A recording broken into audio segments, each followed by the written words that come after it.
Week 17 Fantasy Sleepers. 8 high upside picks to win your championship by Marcus Grant, published December 24th, 2025, and just like that, we've reached the finish line. Back in the summer, you started preparing. You researched players, built rankings, studied training camp buzz, and ran mock draft after mock draft. But you always knew the work wouldn't stop there. The season became a weekly grind of waiver claims, roster changes, trades, and constant injury monitoring. You listened to podcasts, followed NFL Fantasy Live, checked social media updates, and kept coming back for sleeper recommendations. All of it was building toward this moment. Now, you're standing one matchup away from fantasy football glory. One final week. One last lineup decision. One last chance to find the perfect under-the-radar play that could deliver you a title. Thank you for following along all season. Now go finish the job. Here are this week's top sleeper picks for Championship Week. Quinn Ewers. Miami Dolphins versus Buccaneers. Expectations were understandably modest for Ewers in his first NFL start, but facing Cincinnati's struggling defense gave fantasy managers some hope. The rookie responded with a solid 260-yard outing in a negative game script, though he failed to throw a touchdown and was intercepted twice. Still, it may have been enough for him to keep the starting job. Next up is a Tampa Bay defense that has been falling apart.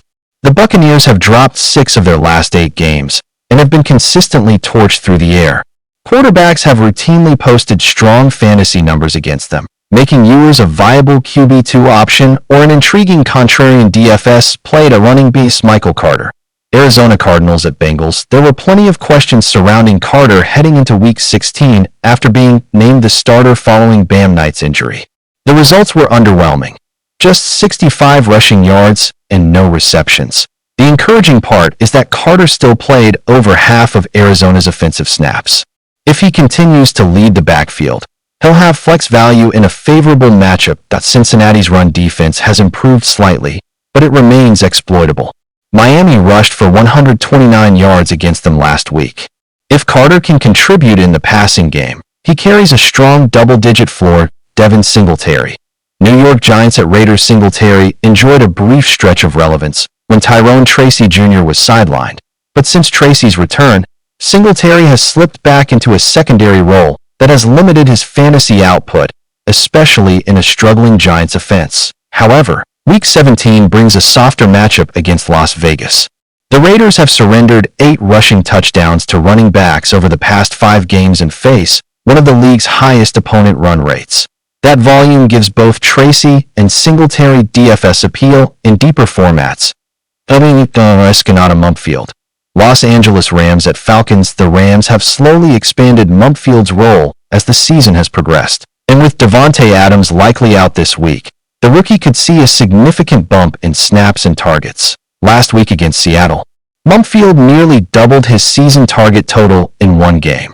Now he draws an Atlanta defense that has collapsed recently. Over the past month, the Falcons have become one of the most favorable matchups for wide receivers. With Matthew Stafford playing at an MVP level, Mumpfield has legitimate WR3 upside. Bech. Las Vegas Raiders versus Giants. One of Week 16's biggest surprises was the Raiders' offense suddenly finding life against Houston. A key emerging piece has been rookie wideout Bech. Over the last 3 weeks, Bech's involvement has surged, and his target share now ranks second on the team behind Brock Bowers, who was placed on injured reserve. The Giants' defense has offered little resistance all season, ranking as the 5th best matchup for wide receivers and allowing over 35 fantasy points per game to the position. Bech's ceiling may be limited in Vegas offense, but he's an intriguing contrarian play with opportunity. Tight ends. Cade Otton. Buccaneers at Dolphins. Tampa Bay's passing attack has completely cooled off after a strong start. Since Week 11, the Buccaneers have averaged only 153 passing yards per game.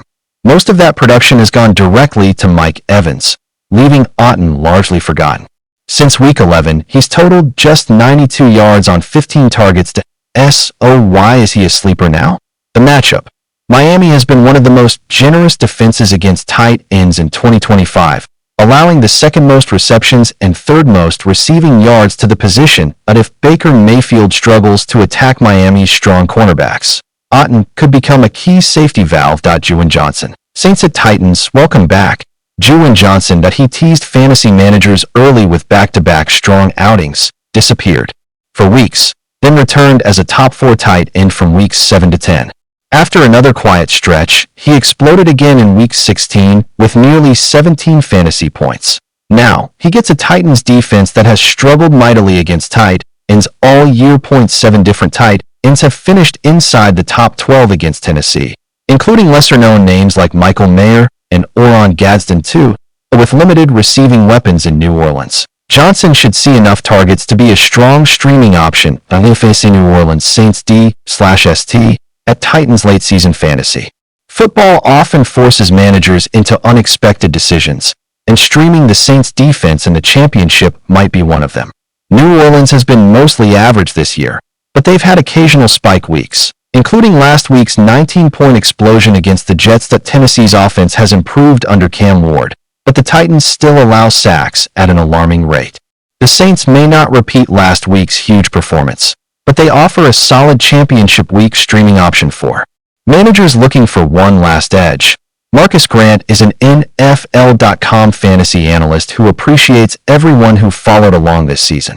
Best of luck in week 17 and beyond in fantasy football and life.